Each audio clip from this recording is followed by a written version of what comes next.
All right, we are on Play It Forward with filmmaker Eyal Resh, writer-director. What's up? Thank you for being back on the show to share your knowledge, experience, wisdom behind the camera and the filmmaking process. Of course. Eyal, My we're honor. just thank you, brother. We're just going to jump right in. Pre-production. What do you know? What can you tell us to succeed, From a directorial perspective, please? yes. Um, I direct both live action and animation. So the pre-productions in each lane are very different. But still, I would say that the common ground is about communicating the vision. I mean, it sounds like redundant or clear already, but the part I enjoy the most from pre-production and learn that is the most important is to be able to communicate the vision and modify it according to the person that you're talking to that is part of the team, right? Because obviously the end goal in pre-production is to bring everything together. So from here to a situation where it's alive and you shoot it, right?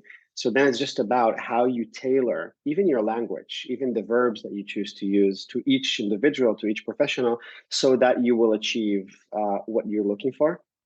And that's number one for me. And I'm always playing with how to become sharper and more specific about what I think we need, and how I make sure it's clear to everybody. And even though I use different language with every individual, then at the end, when we all come together, nobody is surprised. I mean, sometimes surprises are happening and they're good, on set, but like nobody is surprised. Like it will be a nice surprise, but everybody understands what we were set up to do. And then if it changes, great. But at least we're all on the same page. So that's number one. Number two that I feel is very important is has to do with leadership and how do you make sure that the people that you work with, and despite the budget, right? Even if you have a big budget, there's never enough budget. How they're all feeling a part of this, and how you instill an environment of listening, but not too much, right? Because then it's kind of losing a direction. Listening just enough, making people feel that they're brought in, right? Leaving some things for the people that I work with to bring from themselves, not to tell them everything what to do, because obviously otherwise I would have done it alone, right? But like really giving the vision and then hearing from them and challenging them too. What do you think you can bring to that? Like, let's think together, like, for instance, with the production designer, what is the color palette of this story that you see based on the vision that I've dictated to you, and then they have a chance to step forward and bring from themselves, and then it always makes them feel a part. And I want them to not only feel a part, I want them to bring in their talent. So it's not only a political thing; it's also like how you make a good film. You've mentioned two of the most important things with directorial perspective of making a movie and vision and leadership, and there's so much richness there that we could discuss and explore, and let's just do a little bit with both. The vision side of it. How are you communicating your vision, for and maybe this will help if you need it. You may not need any example, but I think, from my perspective, the relationships, when I'm working on something, I really get into the relationships of the characters. How about you? How do you communicate the vision, and how do you internalize the vision, maybe even before that communication? Right.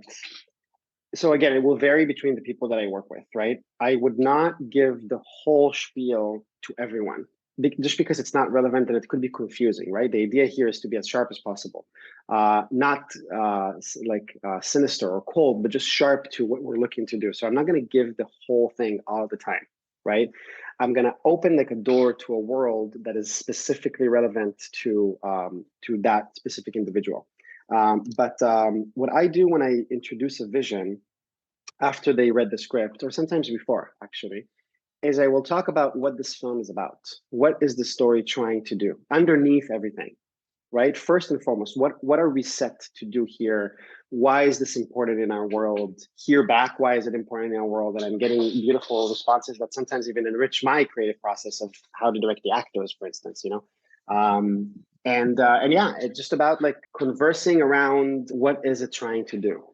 Um, and then it really varies. So if it's like a musician that I collaborate with, for instance, so I would talk to them and I would say, okay, this film is about a deaf couple that is trying to figure out their future parenthood. That's my last story. Um, but what it's actually about is trust in relationships. And what is that idea of trust? And how can we bring that into fruition in the music? And then I immediately segue to the music. I'm not starting to talk too much about the potential relationship about with the two and their motivation as actors or as characters, sorry, that I will give as a direction, because it's not relevant specifically for the musician. If it comes up in the conversation, I will mention it, right? But I'm gonna stay in a lane that is very clear to this individual what they need to do and how they can bring from themselves. So in that case, for instance, we're talking about trust. We have a deaf theme here. How can we score a film with that is deaf, right? That is like that the characters could not hear the music, right? Um, and that led us to a conversation of let's use vibration, let's use drums, right? And then we took in the theme of trust and we try to see how we can communicate it through the drum score, right? Maybe we have two different drums and we have some sort of a dialogue between them and their sound quality is a little different, right? Sometimes it works, sometimes it's overthinking it. In this case, it worked really beautifully. Yeah, so that, I guess, I hope this is a clear enough That's example. I have awesome. many No, more. it's great. It's great. Getting into production now, and the most important thing for me that I feel as a director I have responsibility over is the actors and the camera department. Um, I've got to make sure that the camera and lights capture what the actors are doing. So, Right. how do you communicate to your actors? And that may already have started in pre-production. And how do you communicate to your DP? Right. So a lot of what I do on set, um, I mean, what we're all after, I guess, I hope, is to create life and then capture it, right? Not the other way around. Not try to force life into a frame, you know? So with the cinematographer, a lot of the conversations already happened before. And I try to create as much clarity as possible. So to go to the location, to do a blocking rehearsal, even without the actors, sometimes with the actors if we can get them. So we're already past that conversation, and then we come with a very solid plan and leave enough room for things to happen, and they always do, right? During the shoot, I would give the cinematographer ideas that I have or notions that I have, or I will pat their shoulder, for instance, and say, "I feel something here," or "This angle makes me feel something." I'll just give them like little like taps because I don't have time to really sit with them, only with them, right? Like there's so much happening on set. So um, I need to choose them well. In order for me to trust them, because once I trust them, I can just give them like a little direction, and then I know they will do something interesting with it. So it really comes down to like who am I working with? Because in the past, what I worked with cinematographers that I weren't happy with them, I didn't trust them, and then that took my attention away from other things that were really important for me to focus on. So, of course, rule number one: work with people that are incredible and that are amazing and that you trust. Usually, it comes together because if they're incredible and you think they're incredible, you also trust them. Um, and that they're good people, of course. With the actors, I mean, that's my favorite thing to do. That's why I'm making films. I love directing actors. And I have all kinds of techniques. If you haven't read yet Directing Actors by Judith Western, please do. Yeah, it's an incredible book. She also wrote The Film Director's Intuition, which is the kind of like a sequel book to the first one, which I also recommend. I didn't learn everything from her because I'm kind of trained based on her methods. But I learned a lot of techniques from her that enriched me as a director and gave me more tools that I then was able to try with my actors. So one of them, just to give one example, for instance, is directing with images. She has a full episode chapter in her book about directing with images, directing actors with images, and that was really interesting for me to read. And I said to myself, okay, next time I have a chance on set, I'll try to. If Mhm. something doesn't work and I don't know how to solve it, I'm going to try to give a direction that will provoke some sort of image, Mm. right? Because she claims, and rightly so, that an image is because it's so visual. it helps the actor taps into their imagination. And then you're not directing the actor with like, look, I want you to be a little more angry, but also reserved. And like, this is like 101 in how not to direct, Right. right? So for instance, in that film that I was talking about, See Through, my last short film of the deaf couple, I directed them mostly with images, and I was surprised of how incredibly it worked with them. Also because they're deaf, so also like their visual world is way more saturated, right? But I tried it with non-deaf actors, and it also worked really well. But I had that scene that I wanted a very specific quality, and I couldn't find a way to explain it without being too elaborate, or too specific or confusing, you know. So I said to her, I want you to imagine a flower. It's 4 a.m. in the morning or 5 a.m. The sun is just rising. It's cold, and as the sun rising, the flower opens.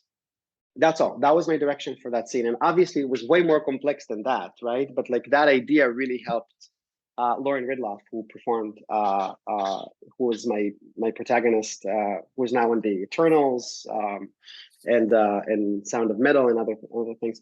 And I saw what it did to her. I saw like she immediately understood what I meant without like getting too much into detail. So that's an example of a direction that I love giving actors, and it's not working for everybody. But I keep trying it because I'm also very visual myself, so it works for me. That's awesome.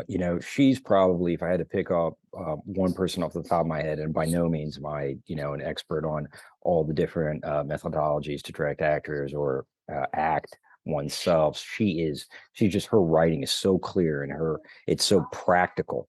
Hmm. Judith Weston, I really, Yeah, I remember reading and being like, whoa, she knows. yeah, Um, yeah. so, one of the other things just between us that I really love that helped me as an actor, and it opened up my world. And not that I act, but having that experience and doing it to partly to bring into my directing is the phrase, and I don't know, maybe you've heard it, maybe you know who said it, but I don't know who said it. Acting is thinking aloud. Mm, And that, like, mm. really, was great for me. Interesting. Yeah. So okay, here we are. We're in post-production. We've got this bare footage and logs to go through, and what was good and what we thought was good then looks bad now, and we don't know, Right. what we're I hate piecing that. in here and Yeah, there. And I hate that it's phase. it's like, okay, wait, what movie did we just make? Right. So, um, how do we do it? Well, hopefully, the more experienced we are, the less surprises we'll have in the editing room, even though we will always have surprises, right? But like, I think that what I love doing is to bear through and swim as fast as possible towards the first rough cut. I think it's really important. And acknowledging from the get go that we will hate it, that it's not going to work, that this Frankenstein monster that we're trying to stitch together would not actually sit down like this, like it's not going to work because I've like it's heartbreaking. Like Robert Bresson said that your film is like born on the page, born in your head, dies on the page, born again in the when you shoot it, and dies in the editing room before it comes back to life again. And that process is visceral. It's difficult to go through as a maker because we have an expectation of how this film would work, and then whatever we have in our head would not completely correspond with what we see in this first rough cut. So it's always like, oh my god. That's why I love doing it as fast as possible, like almost like ripping off the band-aid, and knowing that I will hate it. And I say it to myself throughout the process. It helps me when I reach that moment, and then I look at it and I hate it and I leave it alone. And I think that I'm a horrible filmmaker, and whatever story that is, it's not working. And I let myself go through all these feelings because I know they're not true. And then I come back to it fresh and I say, okay, now what the footage is asking for me, what is truly under here. Yes. And then my teacher Deborah from CalArts, she taught me a very, very important tool that I use when I edit, specifically in this gentle, delicate phase of first rough cut. what is in front of you, not what do you imagine, what it could have been and it's not, what it could have been and it is. Sorry, that doesn't make sense. But like, the idea of like, what is in front of me? What do I see in this shot right now? What do I feel? What is in front of me in that shot that we decided not to use eventually? And rethinking. And it just takes a lot of flexibility, filmmaking, like, and you flex yourself with it. Yeah. I love that, man. What is this asking of me right now? Yeah. And when you have that dialogue with the movie, you're continuing to engage in that organic life process. And that's the first thing you said, the order of things is creating life, capturing it, not forcing something to happen, which you can't. And that organic process is there, of putting in the fuel to make the fire, even in post, when all the actors are gone and you just left with the footage and the editor and yourself, there is still this thing that you can converse with and shape. And it is a part of the life, and you kind of are the steward of it. So it's very inspiring Right. for me, you know? I cannot agree more. And I also feel like in that phase, in order to really know what's working, right? That idea of working, it's working. What does that mean? I've tried to break it down a few times. Um, I edit with my nose, and it's not literal, of course, but like, when something is working when you experiment with it, when you start molding the material, So I just follow my nose as for, oh, maybe we should try that. I know it's so weird because it's completely different than what I've imagined and the script and what we shot and what I thought of on set. But let's try this maybe, like, and that's where magic is happening. And then when something is Yeah. working, you just Yeah. feel it. You're Yeah. just like, oh, okay, Yeah. I love that's working. I love that. Yeah. I love that. Exactly, man. Exactly. And one of the greatest things too that I've discovered is that when you come to a problem and you're like, this, I needed this, then that problem and that attitude that you just described allow you to create something better than you could have envisioned. I agree. I agree. And there's something, it's even maybe a little weird to say, but like, I feel like the universe helps somehow. Whatever force there is up there or down there, or like both, there's something that is like, oh, it was always meant to be that way, right? To put this shot with this shot here, I know I've never thought of it, but it asks for it. Like Yeah. I put it together and it works, and it was always meant. I didn't Yeah. notice on set. I Yep. didn't intend for it to happen, but there was a force helping me. I love thinking about it like that because then it helps me make up my mind and say like, okay, that's the direction I'm taking. That's it, man. Yeah. Eyal Resh, filmmaker, thank you so much for sharing your Thank you. wisdom, man. It's beautiful. Thank you And so much. share that short film with me. If you want us to share it, we are more than happy to. Yes, I would love to. I will send you Seafood. Awesome. Thank you so much. I love what you guys are doing, and I'm always happy to converse. Thanks for your support, man. All the Thank best. you. Take care, man. Until next time.